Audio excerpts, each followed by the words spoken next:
lo que yo voy a compartir con ustedes tiene que ver cómo pensarnos en armar, en construir continentes que nos contengan y que podamos contener nosotros a los otros. Desde ese lugar va a ser nuestra propuesta. Fíjense que yo he traído acá algo que me parece como extraordinario, porque rompe paradigmas, pero que tiene que ver con que somos seres eminentemente emocionales. Y somos seres eminentemente emocionales. Una personalidad contemporánea, Humberto Maturana, biólogo chileno, que estuvo candidato al premio máximo de la medicina, él es una persona que escribió sobre algo muy particular, es el sentido de lo humano. ¿Y por qué creo que era importante compartirlo yo con ustedes? Porque en estas situaciones tan críticas, precisamente por ahí perdemos de vista lo que nos hace bien como humanos y qué necesitamos como humanos. En tiempos de pandemia, creo que tenemos que rescatar esto que es propio del ser humano y que por allí nos permitiría poder darnos cuenta de qué es lo importante, qué es lo necesario y qué puede quedar un tiempo para poder lograrlo. Lo digo porque todos estamos sobreexigidos, porque todos estamos con expectativas, demasiadas expectativas externas y con autoexigencia, y por ahí perdemos de vista lo que somos y para qué estamos donde estamos. Entonces me parecía como muy importante esto que dice Humberto Maturana. El ser humano es fruto de la cooperación para la conservación y no, perdón, de la lucha por la supervivencia.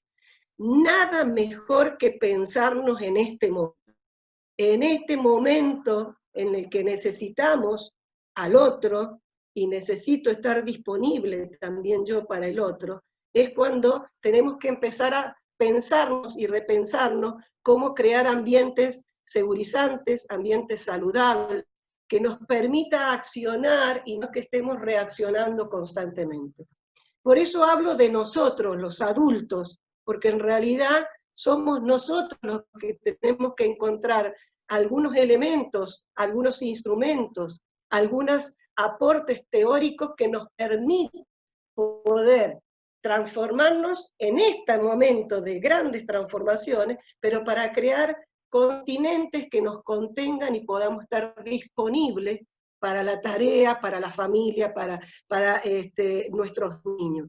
Entonces, por eso parto desde nosotros, y creo que todos nosotros nos tenemos que reconocer como seres emocionales.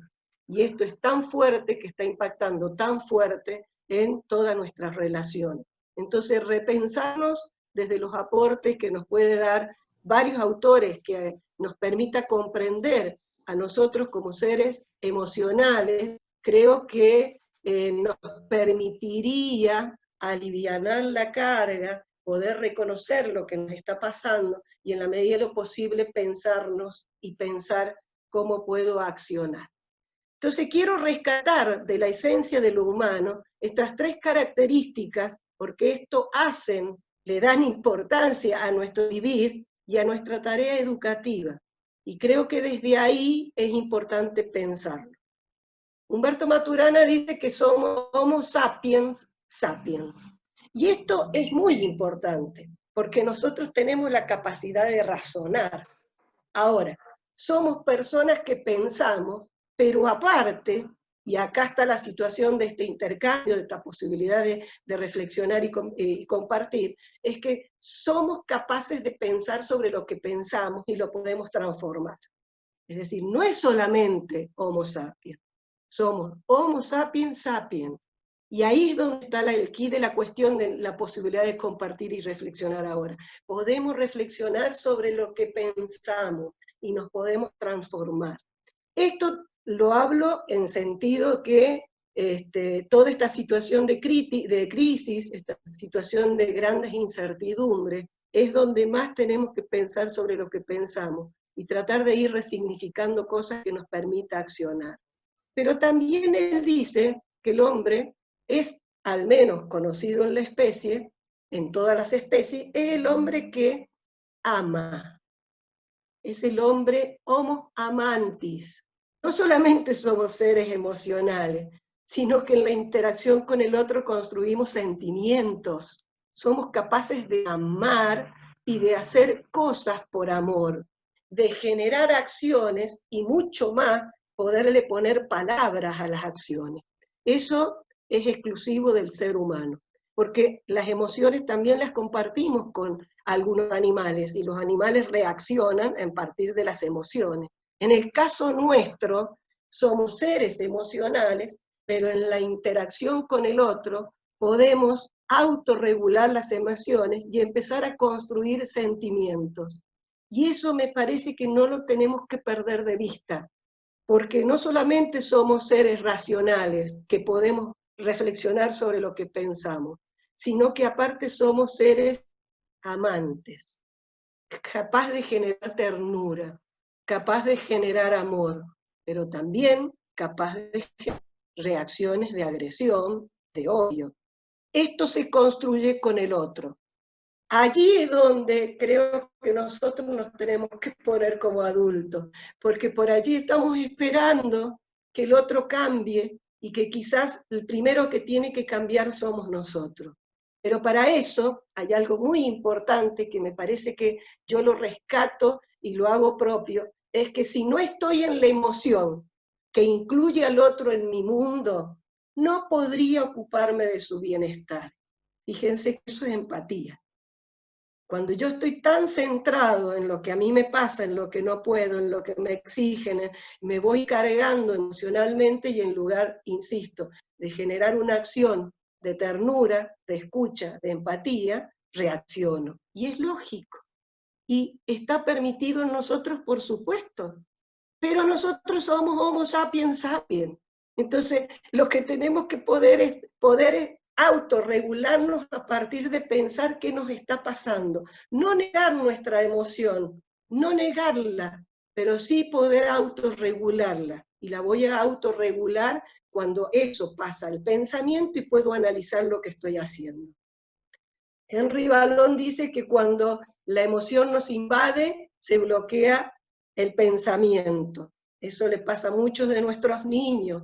Eso le está pasando mucho a nuestros niños. Y nosotros pretendemos que logren algunas herramientas instrumentales, porque tiene que ver con quizás algunos de los procesos de acercamiento de saberes culturales que él tiene que aprender.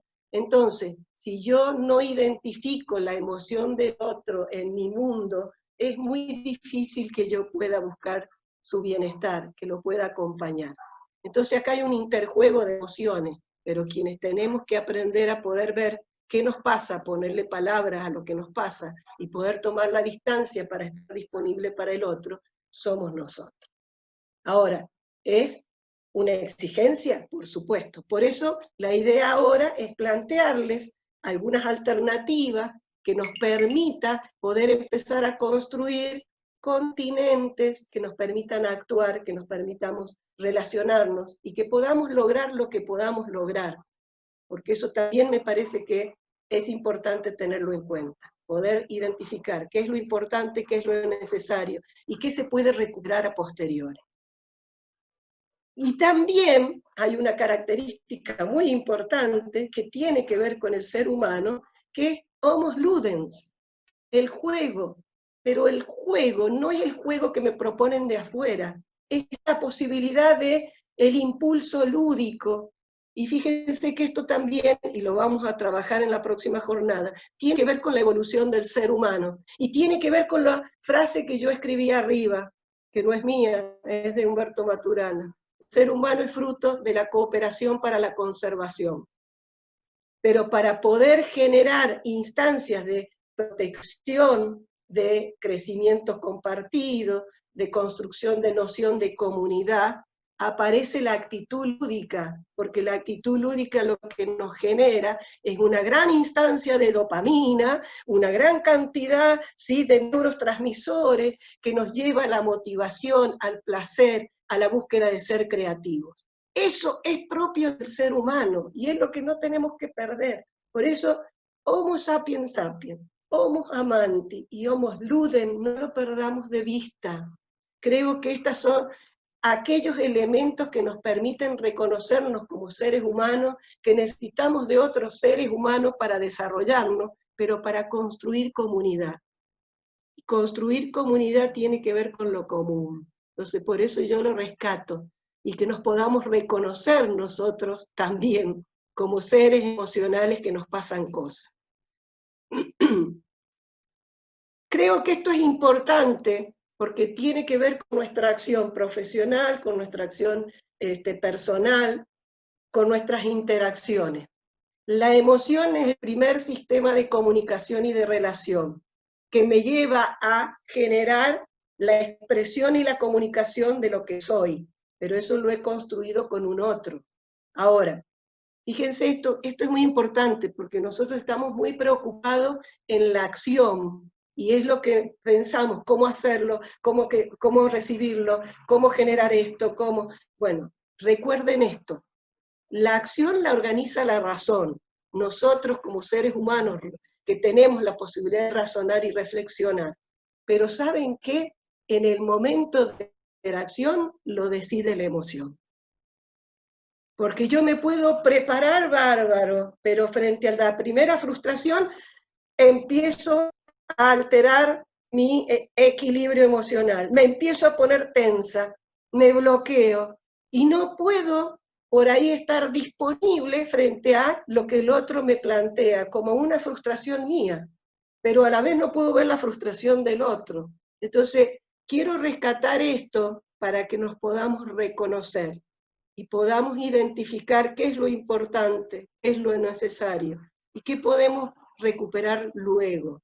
El equilibrio emocional es fundamental para todo lo demás. Un niño que no tenga cierta estabilidad emocional, que haya frustraciones constantes, hay poco acompañamiento o demasiado acompañamiento porque hay demasiada expectativa, es un niño que si no puede reconocer sus emociones, menos las va a poder autorregular. Entonces, el equilibrio emocional en este momento para nosotros y para nuestros niños es fundamental. Por eso hay que poder identificar qué es lo necesario, qué es lo importante y qué es lo que puede recuperarse a posterior. Esto lo digo porque cuando yo trabajo con los papás, vienen y me dicen, pero por ejemplo, está en una escuela eslovena en primer grado y no puede aprender esloveno y recién está aprendiendo a relacionar las consonantes con las vocales. Recién puede y no puede. Entonces, ¿qué tuvimos que hacer? Buscar el equilibrio emocional de ese niño y que ese niño pueda abordar lo que puede en este momento, porque esloveno lo podrá recuperar después. Pero para eso primero nos tenemos que reconocer nosotros como seres racionales y emocionales, pero saber que yo puedo pensar y programar demasiado, pero frente a la interacción y la comunicación con el otro, la emoción, si no se puede autorregular, me dispara a cualquier lado. Más en estos momentos en los que las situaciones de incertidumbre, de temor, nos llena de miedo y de angustia, y nosotros también estamos llenos de miedo y de angustia, y mucho más ustedes que tienen la responsabilidad de niños y del acompañamiento de los niños en los procesos educativos, y mucho más ustedes que aparte tienen a sus propios hijos. Entonces, tratemos de ver esto y tratemos de encontrar qué es lo esencial en este momento para que nos permita accionar de la manera más pertinente posible. Esto me parece que lo rescato para que también nosotros podamos alivianar un poco la carga. Poder comprender al otro en la emocionalidad es poder incluirlo en mi mundo, porque es el único modo en que yo lo voy a poder acompañar. Por eso me parecía muy importante, y esto tiene que ver con el psicomotricista, y creo que sería importante que si lo podemos entender, nos va a permitir precisamente comprender cuál es la tarea del psicomotricista. Es decir, ser visto en la interacción en el presente desde nuestras propias emociones y saber que nuestras emociones condicionan o facilitan la acción, que eso es lo que observa el psicomotricista, el psicomotricista lo que trata es de identificar qué juego de la emocionalidad está en lo que observo de este niño. Y por eso nos decimos que somos partener. Evangelina Wagner dice, somos actores secundarios, los actores principales son los niños. Pero el psicomotricista lo que tiene que aprender es a poder identificar qué está pasando desde la emocionalidad, que este niño tiene disfunciones en el lenguaje, disfunciones en la posibilidad de autorregulación y aceptación de la regla o de la norma, dificultades en la expresión, dificultades de hiperactividad, es decir, poca posibilidad de regulación. Pero eso no es solamente que lo podemos ver nosotros en la sala de psicomotricidad. Eso nos pasa a todos. Por eso rescato esto esencial de la tarea del psicomotricista, para poder identificar que en estos momentos de crisis, en estos momentos tan angustiantes, si nosotros podemos comprender esto, nos va a permitir comprender a mi marido, a mis hijos, que ellos me puedan comprender a mí, que yo pueda comprender a mis alumnos, a los papás de mis alumnos, que están necesitando que alguien los pueda contener. Si nosotros no pensamos en estos adultos, nos vamos a seguir generando estrategias de exigencia que van a caer en una bolsa de instrumentalismo, porque vamos a buscar resultados que quizás, si no pasa por la emoción y no es un logro del niño, son meras acciones instrumentales y funcionales.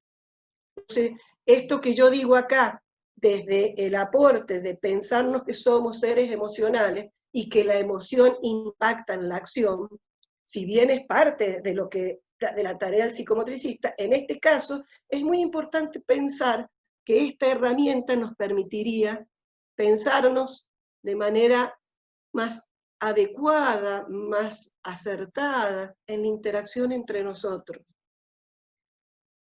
Creo que esto es fundamental para empezar a construir ambientes segurizantes, ambientes que contengan, reconociéndonos como seres emocionales, reconociéndonos en lo que nos pasa, y sobre todo los adultos, para poder ir creando puentes.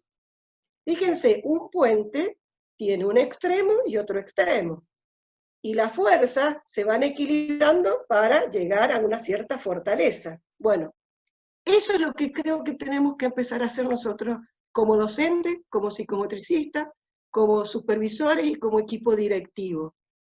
Empezar a buscar la complementariedad. La fuerza de un lado, la fuerza del otro, pero el equilibrio va a estar en el centro.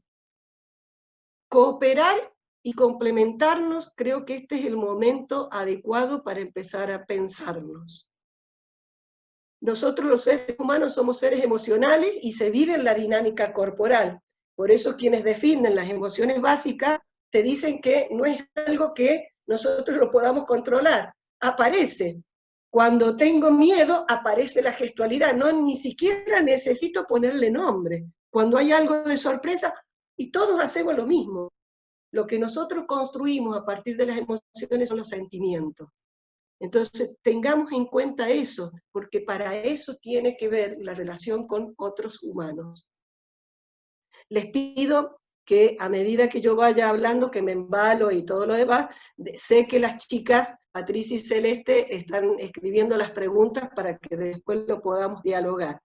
Porque yo sé que por ahí, cuando me apasiono, digo las cosas muy rápidas y por ahí quizás no son entendidas. Entonces, pensándonos en desequilibrios, que en este momento creo que es lo que más prevalece. ¿Cómo podríamos, y esto que yo lo voy a compartir con ustedes, me parece que sería ideal para empezar a trabajar desde la complementariedad docente, psicomotricista, familia? Porque esto que yo voy a hablar acá y que por ahí lo voy a llevar hacia los niños, también nosotros lo necesitamos. ¿Cómo organizar estructuras estructurantes que nos permita la posibilidad de la iniciativa, de la creatividad, de la comunicación? Pero para eso necesitamos construir continentes que nos contengan. Entonces, lo importante acá tiene que ver con la estabilidad emocional. Si hay estabilidad, en cierto modo, de los adultos, podemos favorecer que el niño, en cierto modo, tenga seguridad afectiva. Y cuando el niño tiene una profunda confianza y una profunda seguridad, puede generar por propia iniciativa acciones, situaciones lúdicas, situaciones de comunicación, situaciones de expresión de las emociones. Porque las emociones no se enseñan, las emociones se sienten y uno ayuda a que pueda comprender qué le está pasando. Entonces, acá yo voy a hablar del niño, pero en realidad cuando ustedes, me parece, lo puedan trabajar con los papás, también ténganlo en cuenta ustedes entre adultos. Es decir, que cuando hablamos de seguridad afectiva, tenemos que tener algunos aspectos para que el niño se sienta confiado y seguro. Uno de los primeros desequilibrios que el niño tiene es el miedo a la pérdida, y ya ha perdido bastante. Ha perdido la posibilidad de estar con otros niños, la posibilidad de estar con sus seños, la posibilidad de estar con papá cuando los papás están separados, con mamá cuando la mamá está están separados. Entonces, ¿dónde nosotros tenemos que buscar que él sienta una profunda confianza y seguridad que le dé estabilidad? Que las ausencias y las presencias de los adultos sean predecibles. ¿De qué modo? Anticipándole. Y esto tiene que ver con la organización de lo cotidiano. A lo mejor ahora papá ya empezó a trabajar y se acuesta y yo le tengo que decir, cuando te levantes, mañana va a estar mamá. Papá, a partir de ahora, ya no va a estar en las mañanas. Entonces, si yo le aviso la inseguridad, la angustia, ¿sí? Va a empezar él a poder empezar a autorregularla. Ahora, si ese papá le dijo que iba a llegar al mediodía para almorzar con él y no llega, empieza de nuevo la situación de incertidumbre, de angustia y de ansiedad por miedo a la pérdida. Este ejemplo lo pongo desde lo cotidiano, nosotros tenemos que pensar desde las tareas que les proponemos a los chicos y los niveles de qué manera yo le puedo ir avisando qué vamos a hacer durante la semana y qué vamos a poder compartir y qué vamos a poder después analizarlo con papá y con mamá. Esto es para los psicomotricistas. ¿Se entiende? Entonces, ¿cuándo yo estoy segura? Cuando las instancias de la alternancia entre la presencia y la ausencia de papá, de mamá, de la persona que me está criando, el adulto que está conmigo, yo tengo que anticipar. Puede que lo que yo le anticipe no le guste, por supuesto, porque él va a estar centrado sobre su propia necesidad. Ahora, si yo se lo anticipo, lo estoy preparando, y frente a esa frustración va a tener que empezar a buscar ciertas evocaciones de la presencia del otro para sostenerse cuando el otro no está. ¿Qué pasa en la vida cotidiana con el niño en la casa y con mamá y papá en la casa? También necesitamos anticipar. Recién cuando estábamos empezando, yo escuché a alguna de ustedes que dijo, ahora no, estoy trabajando. Claro, entonces, eso lo tengo que anticipar. Organización. En este momento te dejo con tu hermano, haciendo lo que han decidido hacer, porque ya vamos a hablar sobre eso también. Ahora, en este momento, mamá no está disponible. Mamá termina y te escucha. Ahora, mamá termina y lo escucha. Porque allí es donde está el fondo de estabilidad de la confianza y seguridad.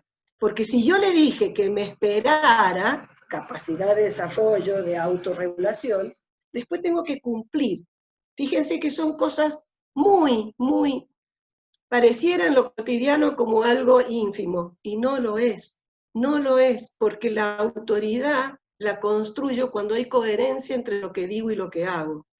Entonces, si yo le pedí que me pudiera esperar frustración para el niño, pero después no cumplo, porque después me pongo a hablar por teléfono con una, después, bueno, es comprensible porque estamos muy demandados, pero si yo soy consciente de eso, termino, cierro la computadora y le digo, ¿qué era lo que necesitabas? ¿Qué es lo que necesitas hacer? ¿Qué es lo que vos querías que yo viera de vos? ¿qué es lo que vos querías que yo viera de vos? El niño necesita ser mirado. Y por allí, como nosotros estamos trabajando con tantas expectativas, con tantas exigencias, con tanta ansiedad, por ahí no nos damos cuenta que necesitamos ser mirados, porque la mirada reafirma. Esos serían algunos de los ejemplos, pero ¿por qué es importante la anticipación? Porque va a haber una frustración, pero la frustración me tiene que llevar a los procesos de autorregulación. Otra cosa que es importante trabajar es que lo que va a suceder no es inesperado. Y esto tiene que ver con la organización cotidiana. Tengo que acostumbrarme a organizar con el niño, y ustedes como docentes, con el niño, proceso, no un día, no, proceso. En esta semana vamos a jugar a esto, vamos a ver qué hacen con esto, después vamos a ver qué hemos logrado. Lo que va a suceder, yo se lo voy a plantear, no en un tiempo de un mes, pero sí en 2 días, 3 días. Todo esto vamos a poder hacer en 2 días, 3 días. Ahora, en la casa tiene que haber organización, tiene que haber momentos y las rutinas y los hábitos se tienen que mantener, porque eso también da estabilidad al fondo de la persona. Por lo tanto, si constantemente yo estoy cambiando la rutina porque me tengo que ir acomodando yo, bueno, lo primero que tiene que aprender a organizar lo cotidiano, tenemos que ser nosotros con ellos, por más chiquititos que sean, por más chiquititos, supónganse, no quiere hacer las tareas, y yo en la lucha que tiene que hacer la tarea. Bueno, entonces, ¿qué podemos hacer? Vamos a decidir en qué momento vamos a poder hacer la tarea. Mamá tiene esto, tenés esta posibilidad, esta posibilidad, esta posibilidad. Ahora, y ahí es donde está la cuestión. Si yo lo acordé con él lo acordó conmigo. Por lo tanto, lo acordamos y por lo tanto, lo siento. Lo acordamos entre los dos. Ahora, yo entiendo, estás viendo una película, estás jugando con los autitos, que va a aparecer ahí la posibilidad de empezar a anticipar de nuevo, para que no sea inesperado. Terminá de armar ese puente con los autitos, jugás 5 minutos y yo te aviso cuando se termina, porque tenés que lavarte las manos y hacer la tarea. ¿Se entiende? Es decir, que el niño no esté reaccionando, sino que el niño pueda ir siendo protagonista. Y al ser protagonista, estoy creándole la posibilidad de ser responsable, porque lo acordamos entre los dos. Él tiene responsabilidad. Y uno puede entender la seria dificultad que tiene, porque a él le ha cambiado todo. Si nos ha cambiado a nosotros, imagínense a él. Entonces, lo que va a suceder no es inesperado. Necesitamos organizarnos previamente, comunicarnos, acordar, y después yo tengo la posibilidad de decirle, lo siento, pero esto lo acordamos entre los dos. Yo te puedo entender, yo te entiendo, pero esto lo acordamos. Por lo tanto, necesito que te des cuenta que dijimos que ibas a dejar de hacer esto y empezamos con la tarea. Pero también el adulto tiene que estar disponible. Y por eso es necesario la organización y el orden, porque si no también nosotros estamos picoteando de un lado al otro y llegamos con poca disponibilidad para poder hacerle entender que él acordó y se tiene que hacer responsable de lo que acordó. Anticipación. Incluso si está viendo y hemos acordado que va a haber estos dibujitos, cuando este dibujito termina, hacemos lo que acordamos. ¿Y cómo lo van a representar ustedes? No sé, con dibujitos pegados en la heladera, en una organización en su cama, no sé. Eso cada papá va a ir encontrando y cada docente va a ir encontrando los modos. Pero el orden, la organización, lo constante y lo continuo favorece para los procesos de autorregulación y autoorganización. Disminuye los niveles de ansiedad. Y hay un adulto que quizás pueda estar un poquitito más disponible frente al no del chico. Es decir que Si nosotros empezamos a generar acciones que le permitan al niño empezar a tener seguridad afectiva, quizás podamos empezar a accionar de otro modo y el niño pueda también tener sus logros, pueda sentirse capaz, pueda sentir que puede sentir que es reconocido. Porque esto también lo dice Humberto Maturana, la sociedad en la que vivimos es tan propositiva, tiene tantas finalidades, que nos olvidamos de lo que nosotros queremos, nos olvidamos de lo que nosotros podemos, o de lo que nosotros somos, porque siempre estamos para afuera. Entonces, me parece muy importante también el reconocimiento de las emociones, y de lo que sí pudo ahora. No es lo que tenía que lograr, pero pudo ahora. Y si es posible, porque esto también lleva un proceso, pero yo lo pongo como sugerencia, si es posible que el papá describa la situación del juego que está realizando y después lo pueda dialogar con la psicomotricista. Quizás la psicomotricista le pueda ayudar al papá a ir interpretando qué implicancias emocionales tiene ese niño en ese momento. Digo quizás. Yo he tenido una experiencia muy gratificante y estoy acompañando a una niña, su mamá es psicopedagoga, y hemos hecho un acuerdo. Es decir, la mamá cuando genera situaciones libres de la niña, porque también las hemos orientado, qué tipo de material puede llegar a favorecerle este tipo de expresión, después ella me van relatando todo el juego.